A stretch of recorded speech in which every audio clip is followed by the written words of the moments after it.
Let's talk more about the militaries of these two countries, particularly China's. And we're joined live from Beijing by Zhu Chenghu, a professor at the PLA National Defense University. Welcome back to the show. Thank you, Ian. What should we make of the decision to cut 300,000 troops from the PLA?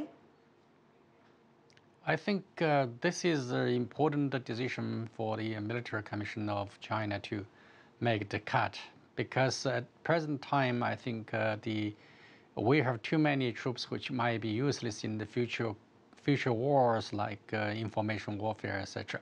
Because most of the major component part of the PLA is the ground forces. So the future reduction will be mainly those ground forces, as well as those troops which are not very contributive to the warfare in the future.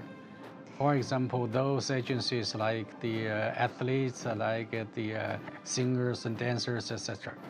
Yeah. While leaders are cutting these troops, China is certainly continuing to build a strong military arsenal. For example, the Dongfeng class of missiles now cover just about every range imaginable. They're powerful enough to sink an aircraft carrier with a single strike. So how does China's military compare with the rest of the world's? If you compare the military hardware of China with other countries, especially the United States, I think China is still lagging far behind, at least 20 years after 20 years gap. So there is a long way to go. And furthermore, I think China has no intention, no capability to race against the United States in every field. Therefore, Chinese will have to develop those assets which might be useful in protecting their national security and territorial integrity. I don't think we will develop and race against the United States in an all-round way.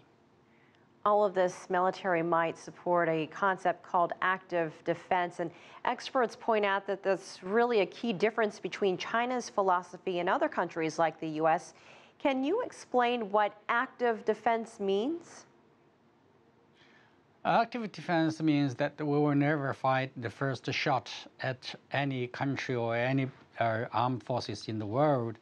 That is to say, we will attack only after we are attacked. I think this concept is deeply rooted in China's military tradition and the military culture in the history. For example, Chinese built the Great Wall for many years. I think the Great Wall is not for offensive purposes, it's for defensive purposes. So the active defense, of course, in different period of time, I think it has different meanings. For at the present period of time, I think active defense is mainly referred to defense in nature. For in our policies, we will never provoke any incident. We will never fire first shot against any country in the world, including big countries and the small countries. All right, Professor Zhu Chenghu, thank you so much for your perspective insight from Beijing.